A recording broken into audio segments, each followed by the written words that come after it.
నమస్తే రవి గారు. నమస్తే అన్నయ్య. రవి గారు వద్దు, మామూలుగా రవి నాన్న అని పిలండి. నాకు 30 ఏళ్ళ నుంచి చదువు ఏంటంటే నేను మీ ఇంటర్వ్యూలు అన్నీ చూస్తుంటా కదన్నయ్య, అందరూ చూస్తుంటా. మీరేమో భూమి పుట్టినప్పుడు పుట్టారు ఇండస్ట్రీలో, అందరూ మీకు తెలుసు.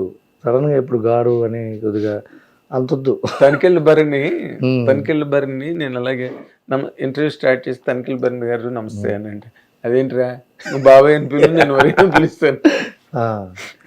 అసలు ఆయన కంటే మీరే సీనియర్ ఇండస్ట్రీలో. ఎస్ 100%. ఆయన కంచు కవచమా కంచుకోవటం ఆయన సినిమా సుమంది ఫైట్ మాస్టర్ డైరెక్టర్. అది వేరు. ఫైట్ మాస్టర్ డైరెక్టర్ సినిమానేమో కొండవీటి రౌడీ విజయన్ మాస్టర్ చేశాడు. అది కొండవీటి రౌడీ కూడా కాదు. కొండవీటి రౌడీ కాదు, చెప్తాను. అది సాహస ఘట్టం లాగా ఒక విచిత్రమైన పేరు. మంచుకొండల్లో తీశారు అది. మంచుకొండలు. ఆ పోస్టర్ చూసినప్పుడు ప్రొడ్యూసర్ ఆడిపోయాడు అనిపించింది నాకు. కంచు కవచం అనుకుంటాను. కంచు కవచం విజయవాడలో చాలా డేరేగా చిన్న థియేటర్ రిలీజ్ అయింది. నేను సుమన్ ఫ్యాన్ అప్పుడు. సుమన్ సినిమా అన్ని చూసాం. సుమన్ ఫ్యాన్ ఉంది, అన్ని cinema fan. Bezawada Kanakadurga talkies లో మ్యాట్ని వెళ్ళా. అది అప్పుడు కనకెళ్ళ భరణే అని వేసినట్టున్నారు. అప్పుడు గుర్తు నాకు. అందుకని అడిగితే ఆయన అవును అన్నాడు. ఆయన భలే చెప్పాడు ఒకటి. భరణి గారికి చెప్పుకుని ముందుకెళ్ళాం మనం. అలాగే ఒకసారి మొన్న సినిమా షూటింగ్ జరుగుతుంటే సీన్ ఏదో రాస్తే రాజుగారు, దిల్ రాజు గారు అది మార్చలేరు సార్. బాగుంటుంది సార్, ఇది బాగుంటుంది సార్, మార్చారు. నాకు అప్పట్లో కుర్రతనంలో ఉండేవాళ్ళం కదా. ఏంటి సార్ బాగా రాస్తే మార్చమంటారు కానీ భరణి గారిని అడుగుదాం. ఆయన ఓకే అండి మారుస్తా, ఆయన రైటరేగా అన్న. ఆయన ఏదో పాపం ఎక్కడ నుంచి కబుర్లు చెప్పుకుంటున్నాడు. నేను వెళ్ళా, గురువు గారు కొద్దిగా చెప్పండి అన్నగారు. బాగానే ఉంది కదరా అన్నాడు. నేను మార్చమంటున్నాడు. బాగానే ఉంది రాజుగారు అంటే సరే ఆయన చెప్పాడు కాబట్టి ఓకే అన్నాడు. ఆయన మరి ఏంటంటే చూడేసారా ఇంత దారుణం మీరు వచ్చి నన్ను కాపాడారు. రైటర్లకి 2 రెమ్యూనరేషన్లు ఇవ్వాలరా, ఒకటి రాసినందుకు ఒకటి రాసిన దాన్ని ఒప్పించినందుకు అన్నాడే. మారుతిరారిది ఇంతకన్నా మంచి మాట ఉంది. గొల్లపూడి మారుతిరారిది ఏంటంటే రాయడం రాని వాడికి రాసి ఒప్పించడమే సినిమా రచన అని చెప్పాడు. అవును. కానీ before we get into this interview, మన గురించి నా గురించి అదే సినిమా ఇండస్ట్రీ మాట్లాడు. పాత తరం వాళ్ళ గురించి ఇంటర్వ్యూలు చేసేవాళ్ళు తగ్గిపోయారు, లేరు. అంటే నేను మొన్న ఎవరినో దాసనారాయణరావు గారు తెలుసని తెలియదు అన్నారు. కొత్తగా వచ్చాడు ఇండస్ట్రీకి. నేను బాధపడ్డా, మదనపడ్డా, కలచి వేసినట్టు అయిపోయింది మనసు. కొంగారు జగ్గయ్య తెలుసా అంటే తెలియదు అన్నాడు. ఓకే, జగ్గయ్య గారు తెలియదు అంటే మనం ఏదో అజరామరమైన కీర్తనుడు బతుకున్న నాళ్ళు అందరికీ పెద్ద పెద్ద సన్మానాలు రాస్తారు కదా. సూర్య చంద్రుడు కలిసి ఉన్నంత వరకు, నక్షత్రాలు రాలనంత వరకు, ఆచంద్ర తారార్కం, కాశ్మీర్ నుంచి కన్యాకుమారి దాకా మీ 10 ఏళ్లలో మర్చిపోతున్నారు. దానికి కారణం ఏంటంటే అప్పట్లో పుస్తకాలు రాసేవాళ్ళు వీళ్ళ మీద, ఆ పుస్తకాలు దిళ్ళు కింద వాడుతున్నారు ఇప్పుడు. ఆ తర్వాత సెకండ్ హ్యాండ్ బుక్ స్టాల్ అమ్మేసి బ్యూరో అనుకుంటున్నారు. ఇంకోటి ఏంటంటే ఇంత డిజిటల్ మెమరీ లేదు అప్పట్లో. ఇప్పుడు డిజిటల్ మెమరీ వచ్చింది కాబట్టి మీలాంటి వాళ్ళు వాళ్ళ గురించి ఇప్పుడు కోటి గారితో చేశారు, భరణి గారితో చేశారు, పెద్ద పెద్ద ఆ రోజుల్లో వాళ్ళతో చేస్తున్నారు. మీరు చేసి అప్పుడు వాళ్ళని గురించి మాట్లాడటమో లేకపోతే మీరే మీ అనుభవాలు చెప్పటమో చేస్తే బాగుంటుంది. మీలాగా 2-3 ఉండేది. బిఏ రాజు గారు ఉండేవాడు, అతను ఒక నిధి. బిఏ రాజు గారు నిధి. ఆయన నిధిని క్యాప్చర్ చేయకుండా వెళ్ళిపోయాడు ఆయన. మీరు ఇంకా యంగ్గా ఉన్నారు కాబట్టి మీరు మీ అనుభవాలు అన్నింటినీ డిజిటైజ్ చేయండి. ఊరికే కూర్చొని మైక్ పెట్టి చెప్తే నువ్వేమో చిరంజీవి గారు కాదుగా మాటను చూడడానికి. ఎవడో ఒకటి ఇంకోటి కూర్చోబెట్టుకుని ఉషశ్రీ సమాధానాలాగా, ఉషశ్రీ ఎవడో తెలియదు, నువ్వు ఇంత చెప్తా వాళ్ళు తెలియదు వీళ్ళు తెలియదు అని. ఒక మ్యూజిక్ డైరెక్టర్ నా ఇంటర్వ్యూకి వస్తే మీరు ఎక్కడ నేర్చుకున్నారు సంగీతం అని అడిగాను. అంటే నేను ఎక్కడ సంగీతం నేర్చుకోలేదండి అని అన్నాడు. అంటే నేను వెంటనే అన్నాను గురువు లేక ఎటువంటి విద్య అని త్యాగరాజ కృతి విన్నారా అని. త్యాగరాజ అన్నాడా అంటే కాదు అంటే వెళ్ళలేదండి అన్నాడు. అనగానే త్యాగరాజ తెలుసా మీకన్నా? తెలియదు సార్ అన్నాడు. ప్రశాంత్ ఫాదరంలా. ప్రశాంత్ ఎవరో తెలియదు, ప్రశాంత్ ఫాదర్ ఎవడో తెలియదు, ప్రశాంత్ కూడా తెలియదు. ఇప్పుడు వాళ్ళందరూ తెలియటం అనేది అవసరం లేదు. ఫస్ట్ ఆఫ్ ఆల్ తెలియటం అనేది అవసరం లేదు. ఇంకోటి విషయం తెలియటం అవసరం. రాజ్కోటి అనేది కోటి గారి పూర్తి పేరు అనుకుంటారు. అవును. సో రాజ్ అనే మ్యూజిక్ డైరెక్టర్ ఉండేవాడు. ఇవన్నీ చెప్పాలి. ఎందుకు తెలియాలి అంటే వాళ్ళ అనుభవాలు, వాళ్ళ ఓటములు, వాళ్ళ ప్రయోగాలు, వాళ్ళ ప్రక్రియలు భావితరాలకు ఉపయోగపడతాయి. అందుకని చెప్పాలి. నేను ఇప్పుడు నా ఇంటర్వ్యూకి అనుకోకుండా నువ్వు టాపిక్ ఎత్తావు కాబట్టి చెప్తున్నా. నేను ఎవరు ఇంటర్వ్యూకి వచ్చినా male or female any technician, hero, actress, anybody.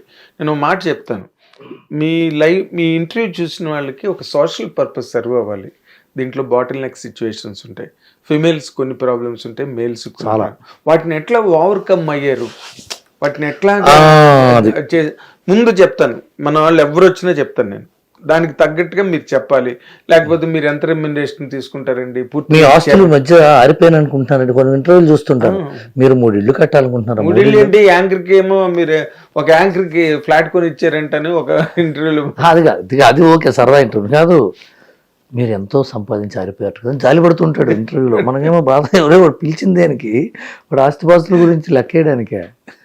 Okay, మనం నేను నా మెయిన్ క్వశ్చన్ ఏంటంటే, నీ కెరీర్ బిగినింగ్ దగ్గర నుంచి ఇప్పటి వరకు చూసుకుంటే, ఒక రాఘవేంద్రరావు దగ్గర నుంచి ఒక పూరి జగన్నాథ్, బోయపాటి, అంటే నువ్వు పోసాని కృష్ణమురళి, నువ్వు తెలుసు కదా నాకు. నువ్వు అసోసియేట్ అవ్వని ఒక డైరెక్టర్ అన్నది సినిమా ఇండస్ట్రీలో లేరు. ఇప్పుడు వాళ్ళు ఎవరు లేరు, ఎవరో ఒకళ్ళిద్దరు ఫైల్లో ఉన్నారు తప్పితే. But still you are carrying the bat ఇప్పటికి, ఈ రోజు కూడా. అది వాళ్ళు ఇచ్చినట్టే. నేను ఇంకో రకంగా నెగిటివ్గా ఆలోచిస్తున్నా, ఒక పాజిటివ్గా చెప్తా. నేను ఒకే డైరెక్టర్తో ఎక్కువ సినిమాలు పనిచేయాల, ఒక 2 సినిమాలు చేయటం, వేరే సినిమా. అంటే చాలామంది చూసారా, ఒక లాస్ట్ నేను ఇండస్ట్రీకి వచ్చినప్పుడు రవిరాజ పిన్సెట్టి గారు అంటే సత్యమూర్తి గారు, ముత్యాల సుబ్బయ్య గారు అంటే పోసాని కృష్ణమూర్తి గారు, ఒక కాంబో. ఈవి సత్యనారాయణ గారు అంటే ఒక పెద్ద బ్యాచ్. కృష్ణారెడ్డి గారు అంటే దివాకర్ బాబు. రాఘవేంద్రరావు గారు అంటే సత్యానంద్ గారు. ఇది బి గోపాల్ అంటే పరచూరు బ్రదర్స్, కోదండరామరెడ్డి గారు అంటే పరచూరు బ్రదర్స్. ఒక కాంబో ఉండేది కదా. నాకు ఆ కాంబో దొరకలే లైఫ్లో. ఎందుకు దొరకలేదంటే, నేను ఆ కాంబో దొరికే టైంకి డైరెక్టర్ అయిపోయా. డైరెక్టర్ అయిన రోజు మళ్ళీ తిరిగి రాకూడదు, వాళ్ళు ముందుకు వెళ్ళిపోయారు. ఆ తర్వాత నాకు పూరి జగన్నాథ్ గారి దగ్గర వరుసగా 3-4 సినిమాలు చేశాను. అది చాలా హెల్ప్ అయింది. దాని తర్వాత ఆయన మళ్ళీ అప్పుడు ఏమైపోయిందంటే, కొత్తగా వచ్చిన ఈ డైరెక్టర్లు ఏమో ఫెయిల్ అవుట్ అయ్యారు. కొత్తగా వచ్చిన డైరెక్టర్లు ఏమో వాళ్ళే రైటర్లు అండి, మా కింద ఎవరో ఉండాలి. నేను అప్పటికి సీనియర్ అయిపోయా. అదేమో ఒక రకమైన ఈ సిచ్యువేషన్. ఇంకో సిచ్యువేషన్ అంటే, నేను ఎవరితోనో అసోసియేట్ అయ్యి ఉంటే అలాగే ఒక క్యాంపుకే ఉండిపోయి వాళ్ళతో పాటు కాలగర్భంలో కలిసిపోయో, లేకపోతే వాళ్ళతో పాటు కొంత కాలం ఉండి అక్కడ ఉండిపోయేవాడేమో. నేను ఇండిపెండెంట్ రైటర్ అయిపోవడం వల్ల అన్ని సినిమాలు పనిచేసా. ప్రొడ్యూసర్స్ అందరూ నన్ను కోరుకున్నారు. ప్రొడ్యూసర్ సైడ్ ఆఫ్ రైటర్నే నేను. రాజుగారి సినిమాలన్నిటికీ రైటరే. మోహన్ బాబు గారి కంపెనీ పిలుస్తూ ఉంటారు, సురేష్ బాబు పిలుస్తూ ఉంటాడు, అన్నపూర్ణాడు పిలుస్తుంటారు. అదేమేటప్పటికి అది నాకు అందరితో అసోసియేట్ అవ్వటం. ఈ లోపల నాకు పెరుగుతున్న కొద్దీ డైరెక్టర్స్ వాళ్ళు వేరే చేసి సినిమాలు చేస్తున్నా సరే, వేరే రైటర్ పెట్టి వేసుకున్నా సరే, నన్ను ఒక 10 days కూర్చోబెట్టుకుని ఎలా అయితే బాగుంటుంది, మీ అభిప్రాయం ఏంటి. నేను కూడా ఎవరితో పనిచేశాను, ఎందుకు పనిచేసాను, ఎంతకాలం మంచిగా ఎంతకు పనిచేసాను ఎవరికి చెప్పను, వాళ్ళకి ఉపయోగపడుతుంది. ఇది not ghost writing, it is consulting. Ghost writing అంటే పునాది నుంచి ఉండేవాడు. నేను వచ్చి డాక్టరింగ్ చేశాడు, చాలా సినిమాలు జరిగాయి. సో అన్నీ అలా అందరూ పరిచయం అవటం. ప్లస్ ఇంకోటి, మనం ఎక్స్పెక్ట్ చేయనంత వరకు మనం ఆప్తులమే. మనం ఎవరి దగ్గర నేను ఎక్స్పెక్ట్ చేస్తేనే మ్యాథమెటిక్స్ స్టార్ట్ అవుతుంది. ఇంకోటి, ఇక్కడ విషయాలు అక్కడ చెప్పి, అక్కడ విషయాలు ఎక్కడ చెప్పి టేల్ క్యారింగ్, అదొకటి ఇష్యూ అవుతుంది. నేను ఎవరి ఇంటికి వెళ్తే నేను అతన్ని ఆత్మబంధువుని, నేను ఆ విషయాలు బయట చెప్పను. అదే నేను ఇందాక నా ఇంట్రడక్షన్ లో చెప్పింది అదే నీ గురించి అని. ఎందుకంటే నాకు తెలుసు కదా అన్ని క్యాంపుల్లో ఇష్టం. నా మీద ఇంకో అపవాదం ఉంది, ఎప్పుడు పాజిటివ్గా మాట్లాడతాడు. అది మన అంతేగా. ఓకే, నేను ఒక రైటర్గా, ఒక డైరెక్టర్ కూడా అయ్యావు కదా నువ్వు రైటర్గా సాధించినంత సక్సెస్ డైరెక్టర్గా సాధించలేదేమో అన్నది. What are the contributing factors? Main ఒకటే, డైరెక్టర్గా నేను అయ్యేటప్పటికి నేను ఇంకా పూర్తిగా డైరెక్టోరియల్గా తరిఫీ కాకుండా అయిపోయా.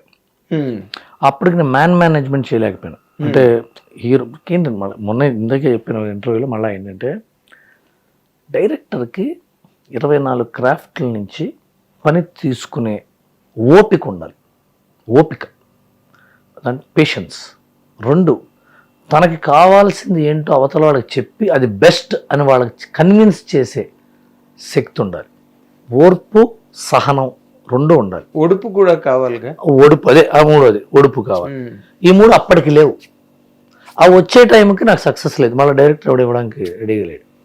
అది దీని దాపరిగా ఉంది. అంటే రైటర్ గా ఇన్ని సినిమాలకి పనిచేసి 54 సినిమాల పోసాని పాసం ముందు ఆయన దగ్గరే, నీకు తెలుసు కదా నేను ఆయన దగ్గరే ఉండేవాడు కదా 24 గంటలు. ఆస్థాన విద్వాంసులాగా కొంతమంది, త్రివిక్రమ్ కూడా నాకు అక్కడే తెలుసు ముందు. ఆయన వెళ్ళిపోయిన తర్వాత నేను వచ్చా, ఆయనతో 54 సినిమాలు ఉన్నా నేను. నాకే షాక్ అసలు. మురళి గారు అప్పుడు మెషిన్. ఇప్పుడు మన అనిల్ రావుపూడిని ఎలాగైతే మెషిన్ లాగా అతను రైటింగ్ మెషిన్. ఎన్ని రాత్రి 24 గంటలు ఆరోగ్యం జరగొట్టుకుని రాసి చూడండి. ఎన్ని సిట్టింగ్లకి వెళ్ళేవాడు, ఎంతమందికి వెళ్ళేవాడు, అందరితో ఎంట పెట్టుకున్నాడు నన్ను. ఆయన వల్లగా నాకు ప్రపంచం అంతా పరిచయం అయింది. నువ్వు అందరికి కనెక్ట్ అయ్యావు బాగాను. నీ టాలెంట్ కూడా బయటకు వచ్చే ఒక విండోస్ అన్ని ఓపెన్ అయ్యాయి కదా అక్కడ. అందరూ పరిచయం అయ్యారు నాకు అక్కడే, అందరూ అక్కడ తెలుసు. హిట్ టీవీ యాప్, ఇందులో short news, live news, entertainment shows, movies, digital magazines తో పాటు మీ జిల్లా వార్తలను కూడా ఫ్రీగా చూడొచ్చు. ఇంకెందుకు ఆలస్యం, వెంటనే హిట్ టీవీ యాప్ ని డౌన్లోడ్ చేసుకుని ఫ్రీగా ఎంటర్టైన్మెంట్ పొందండి. Hit TV app. Hit TV app. Please download hit TV app. Hit TV app ని ఫ్రీగా డౌన్లోడ్ చేసుకొని ఎంజాయ్ చేయండి. మీకు నచ్చిన ఎంటర్టైన్మెంట్ కోసం హిట్ టీవీ యాప్ ని ఫ్రీగా డౌన్లోడ్ చేసుకొని ఎంజాయ్ చేయండి. హిట్ టీవీ యాప్ ని డౌన్లోడ్ చేసుకుని ఆస్వాదించండి, ఆశీర్వదించండి. ఇంతమంది సెలబ్రిటీలు హిట్ టీవీ యాప్ ని డౌన్లోడ్ చేసుకోండి అని చెప్తున్నారంటే ఎంత మంచి యాప్ ఆలోచించండి. అమెరికాలో చదవాలనుకునే వాళ్ళకి విశ్వసనీయమైన పేరు మన శౌర్య కన్సల్టెన్సీ. UK లో 1 year masters, UK లో 1 year masters, 2 years work permit up to 5 years visa. Contact Saurya Consultancy. Contact 89851 89851.